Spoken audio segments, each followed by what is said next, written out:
Hi, இன்றைக்கி வந்து Saturday evening routine தான் பார்க்க போகிறோம். ஈவினிங் ஒரு 3 o'clock போலவே நம்மளோட ஒர்க் ஸ்டார்ட் ஆகிடுச்சு.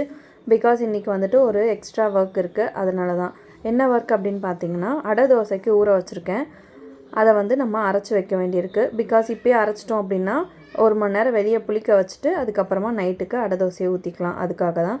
ஸோ காலையில் மடித்து வச்ச துணியெல்லாம் இருந்தது, அதெல்லாத்தையும் எடுத்து வச்சுட்டு பெட்டெல்லாம் நீட் பண்ணிவிட்டு மாவு அரைக்க ஸ்டார்ட் பண்ணிட்டேன்.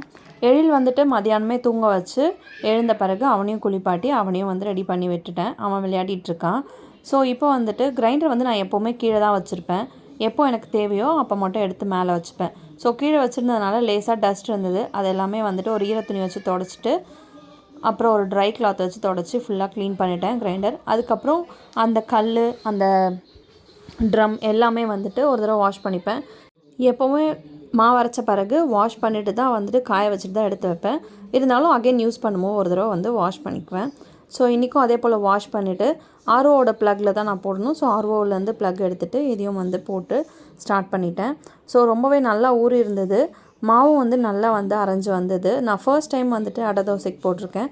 அம்மா வீட்டில் இருக்கும்போது அம்மா தான் எல்லா அளவு எல்லாமே கொடுப்பாங்க, அம்மா தான் அரைப்பாங்க, தோசை ஊற்றுறதோடு சரி. பட் இதுதான் வந்து ஃபர்ஸ்ட் டைம் நான் இங்கே வந்துட்டு எங்கள் அத்தை வீட்டுக்கு வந்துட்டு நான் வந்துட்டு முதல் தடவையாக போட்டிருக்கேன். நல்லாவே வந்திருந்தது. டேஸ்ட்டும் நல்லா இருக்குன்னு சொல்லியிருந்தாங்க ஹஸ்பண்டும் அத்தையும். ஸோ அதை வந்து அரைய போட்டுட்டு எனக்கு இருந்த சின்ன சின்ன ஒர்க்லாம் வந்து பார்த்துட்டு இருந்தேன். ஒரு 20 to 30 மினிட்ஸில் வந்து நல்லா அரைஞ்சிருச்சு, தண்ணி ஊற்றி விட்ட உடனே.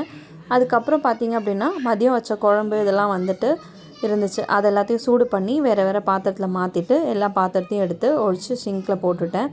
கையோடு வந்துட்டு மாவும் அரைஞ்சிருச்சு. ஸோ அதையும் வந்துட்டு ஒரு பாத்திரம் எடுத்து மாற்றி வச்சுட்டு உப்பு போட்டு கரைச்சி வச்சுட்டேன். அந்த கல் வந்துட்டு ஓடும் போது எனக்கு எடுக்க தெரியாது, உளுந்து மட்டும்தான் அந்த மாதிரி எடுப்பேன். ஸோ இது வந்து வரலை. ஸோ இது வந்துட்டு என்னால் எடுக்க முடியல. ஸோ கல் எடுத்து வச்சுட்டு மாவு வந்து ட்ரம்லேருந்து ஊற்றிக்கிட்டேன். இப்போல்லாம் போட்டு கரைச்ச பிறகு தான் பார்த்தேன் அந்த கல்லில் இருந்தது வழிக்க மறந்துட்டேன்னு. ஸோ அதையும் எடுத்து வழித்து வச்சுட்டு அகைன் ஒரு தடவை கரண்டி வச்சு கலக்கிட்டு மாவு க்ளோஸ் பண்ணி இங்கேயே வச்சுட்டேன். ஒரு 1 hour வெளியே இருக்கட்டும்னு சொல்லிட்டு.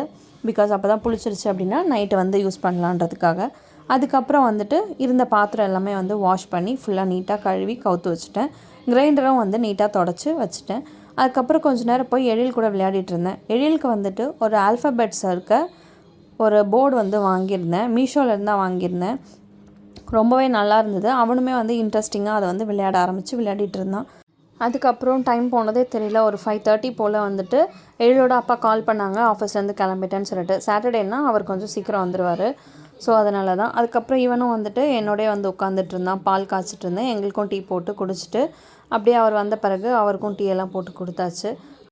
அதுக்குள்ளே டைம் போகிறதே தெரியல. 6:30க்கு மேலே ஆகிடுச்சு. ஸோ வந்து கழுவின பாத்திரம்லாம் எடுத்து கவுத்து வச்சுட்டு கிரைண்டரும் எடுத்து கீழே வைக்கணும். அவரை கூப்பிட்டு வைக்க சொல்லிட்டு என்னால் தூக்க முடியலன்னு சொல்லிட்டு. அப்போ தான் அந்த மாவு பார்த்தாரு. இது என்ன இது புதுசாக இருக்குது அப்படின்னு சொல்லிட்டு ஷாக் ஆகிட்டார். இது எப்படி இருக்குமோ அப்படின்னு. பட் நைட்டு ஊற்றி கொடுத்தோன்னா நல்லாயிருக்கு அப்படின்னு சொல்லியிருந்தாரு.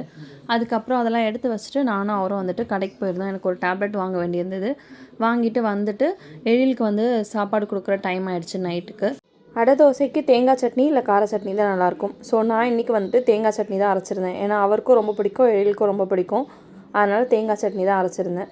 சட்னியெல்லாம் அரைச்சி முடிச்சுட்டு எழிலுக்கும் வந்து தோசை ஊற்றி கொடுத்துருந்தேன். தோசை வந்து ரொம்பவே சூப்பராக வந்திருந்தது. நல்லா கோல்டன் கலரில் ப்ரௌனாக வந்திருந்தது. ரொம்பவே வந்து டேஸ்டியாகவும் இருந்தது. எழிலும் வந்துட்டு நல்லாயிருக்கு அப்படின்னு சொல்லி சாப்பிட்ருந்தான். நான் எக்ஸ்பெக்ட் பண்ணவே இல்லை, எழில் சாப்பிட மாட்டான்னு நினச்சேன்.